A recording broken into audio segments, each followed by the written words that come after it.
Let's do it. I'm pumped. I'm frowning right now, if you guys can tell.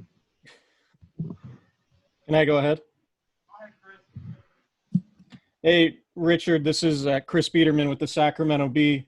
I'm just wondering, how safe do you feel in the building with all these protocols? I know you played a big role in all the negotiations with the league. How safe do you feel just overall, and how different is this, and how difficult is it to focus on football when there's also such a emphasis on safety? I feel relatively safe. I mean, just as safe as I do in the rest of society, honestly. Um, at the end of the day, once you get through all the hoops you got to jump through and all the protocols and everything, I mean, you get on the field. Football is football as it. Um, obviously this is in place to make sure that the season can go on, and obviously, there's been a lot of chatter out there about baseball and all this. But I think it's been fine. I think guys have adjusted and adapted in the way they needed to. Um, and outside of the testing every day and maneuvering the meeting rooms being different, I mean, I think it's been as normal as you can be during this time.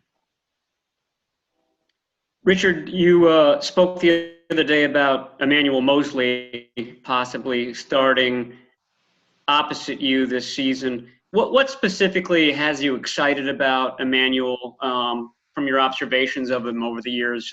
What does he do well? I mean, he does a lot of things well. He's really smart. He's a heady ball player. He adjusts as he goes. He learns. He gets smarter throughout the game. He's poised. He's poised in big games. The moment's never too big for him. He's consistent. He's consistent in practice. He's consistent in the games, and he'll only get better. Hey, Richard, it's Cam Inman from the San Jose Mercury News. I can barely hear you. It's Cam Inman from the San Jose Mercury News. You got me now? Kinda. Okay. Well, back on the coronavirus and the COVID concerns, did you talk to your wife Ashley for a long time about whether you would play this year, and did you consider opting out? How did the family discussion go? No, that was never really a conversation, honestly. The more of the conversation was whether her and the kids would come and how the school situations and all that would go. Obviously, I have my home in Seattle where we stay majority of the time, but outside of that, I think that was the only concern, and obviously the safety of my kids and my family is at the highest for me, and that's the dynamic that we needed to figure out, and we figured it out. They've stayed back, and we're adjusting in that regard. Richard, Nick Wagner from ESPN here. I'm curious about the drop and the economic realities that you guys are dealing with now and the potential drop in the salary cap. For you, does that bring any concerns, both as a potential free agent and also just for players at large for free agency going into next year? Well, I mean, I guess it's a bit of concern, but it's also uncertainty in all regards, because we won't know really until the season happens. A lot of our projections, we've projected conservatively, and if everything goes bad and there's zero fans in the stands and there's, no concessions, there's no revenue from that regard, which is really extremely doubtful. There are obviously teams and stadiums and states that are open to having fans in the stands. So honestly, we won't know what reality is until the season's up or throughout the season. You see how many fans are, you see how the world adjusts to COVID. And in that regard, you see, if any vaccines or anything helps to mitigate the issue. But at the end of the day, it is what it is. You can't concern yourself with the uncontrollables. You control what you can control and you let the rest sort itself out. Richard, after all the years in the league that you've been in, the season you had last year, what's your focus as you get ready for training camp? Has the nature of the offseason changed up and impacted how you prepare for the season? Every year is a new year, and every year you gotta reprove yourself, you gotta reestablish yourself, and you gotta put it back on tape, and that's the plan. I gotta go out there, I gotta work hard, I gotta be able to play well for my teammates and try to elevate my team and help us win ball games. I mean, that's the concern every year. The off season has been different, but we're pros and we get our work in and we've been able to prepare and stay on top of our game. Obviously, it's an adjustment, and winning teams find a way to adjust the best in these situations. So I think the team that would adapt the best will be the one holding the trophy at the end.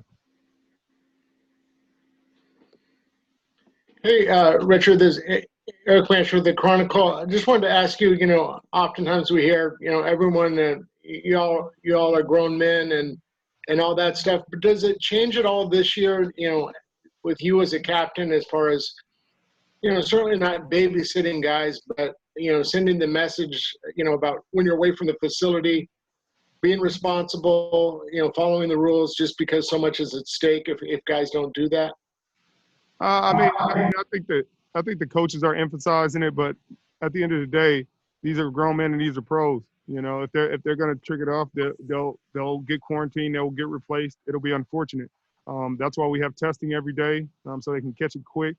But I think on a team like ours, and we're uniquely constructed to deal with this because obviously we're in Santa Clara. There's not a huge nightlife. It's not like we're in Atlanta or Texas or Miami or Las Vegas or LA, where there's a lot of distractions, a lot of places you can go, a lot of things you can do to get yourself in trouble. I think our team is incredibly focused because of how close we were to winning the Super Bowl last year, and how that taste in their mouths is a bit of discipline in itself. That hunger, that angst is discipline in itself. So I think our team is incredibly committed and driven towards that goal, and I think that in itself will be discipline enough. Obviously we'll have the conversations, but those aren't things that are in anyone's control, but the guys being disciplined.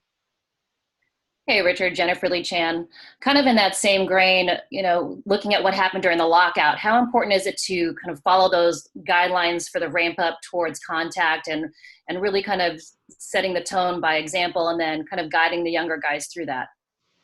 I'm not sure the lockout that you mean, but in terms of this offseason and the things that have happened, it's less of a concern because in the offseason, you have players coming together. Nobody's getting tested. Nobody's being quarantined.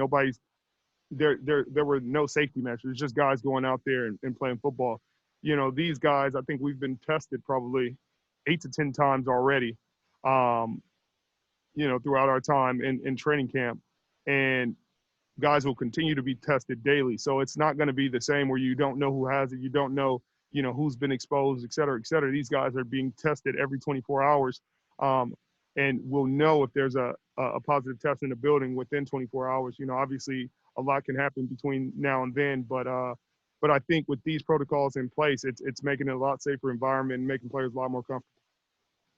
Hey, Richard, this is David Lombardi. I know that the theme of your first year with the 49ers, you were working with a lot of the young guys, getting them on the same page in the secondary.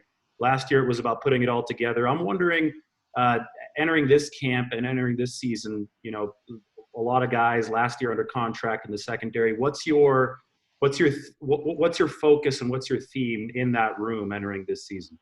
It's about elevating. Last year was a pretty good year, but there are a lot of things we could have done better. There are a lot of things we wish we could have had back. A lot of things we could have been sharper on. A lot of communication that we need to be sharper on, and those things will be better this year. I think another year of continuity, another year of being in the same room, being in the same scheme, knowing each other will be sharper. I think coming into last training camp, there were a ton of questions. There was Jimmy Ward and Tarts. How healthy would they be and how they would get through the season in their first year together after Jimmy played a year at corner and nickel. And, he finally has some continuity. He has a new contract. He's going to be a free safety. I think Tart, having another year under his belt in the scheme and understanding it. I think, at the right corner spot, Emmanuel Mosley having another year and really, really going out there and competing. I think that's what it's about. It's about elevating and being sharper this year and really holding each other accountable. Hey, Richard, it's Tracy Sandler. You mentioned being tested about 8 times at this point. Can you talk a little bit about the testing experience and what that's been like? And at this point, is it just kind of old hat because it's happened so many times? Yeah, I mean it's pretty simple. I mean it's the mid nasal swab. They're going in. They're spinning it around one nostril, spinning it around the other nostril. It kind of tickles, and then you go on about your day. Obviously, they have the contact tracing throughout the building to make sure if there is an outbreak, if there is a positive test, it's able to be traced and contained. But honestly, it takes about 2 minutes, and it's been it's part of your routine at this point. Hey, sure. I'm Kiana here. As a veteran, I want to know what's been your take on no preseason games. How does it affect a guy like you going into your 10th season compared to maybe some of these French guys? Honestly, I'm not sure it'll affect me much at all. I wasn't going to plan on playing much in the preseason, but it is unfortunate for the guys competing for a job, competing for a starting spot and things like that, because you don't get a chance to put it on actual tape. Practice tape and practice reps and doing it right in practice only goes so far. You only get so much credit for that. Guys get a lot more, get a lot more credit and a lot more experience and a lot more, I guess, motivated in game reps. Coaches can see it and say, hey, that wasn't just, hey, we showed this rep 1,000 times and he got it right in practice. That was, hey, he hasn't seen this team do it. He had to go through a different read. This is a different receiver he's going against. This is a different technique, and he still made the play. So I think it's going to be one of those years where it's tough for guys like that to make the team, and that's the part that really sucks, because there's been some fantastic fringe guys that have made this league and has made this league what it is and made it great. And hopefully, some of those guys will still get an opportunity, but I know it'll make it more difficult. Hey, Richard, it's Jennifer again. What I was talking about is kind of the ramp up towards physical play, because the lockout, there were so many different injuries that happened. So how important was it for you as a player to kind of get those procedures and protocols in place as the ramp up to tackling, and playing an actual game happens? Oh, it was super important. I think that a lot has been learned from the 2011 lockout year and how many injuries, because they went straight from nothing to real life football, and a few days of preparation and then shoulder pads and helmets and guys, that's just not how the human body works. So I think this is a much smarter way to approach it, and the NFLPA and the league came up with a joint committee, and those doctors did a great job coming up with this plan, and I think it's going to work especially well, especially under the circumstances. I know people wanted preseason, but there was no way to do preseason safely, in our opinions, and I think it'll work out well in the long run for our men. Obviously, it'll hurt some of our guys, but you just try to do what's right for the majority. Hey, Richard, Kyle Posey from Niners Nation. You mentioned the word elevate. Can you just talk about the ownership in the locker room on both sides of the ball, just about how both players or how all the players are just taking ownership on getting better? Yeah, I mean, there's just an accountability, and there's a brotherhood aspect of this team, and it's something that's never talked about enough. There's a chemistry, and there's a want to, that they're getting better and wanting to elevate is something that's inside of you, or it's not.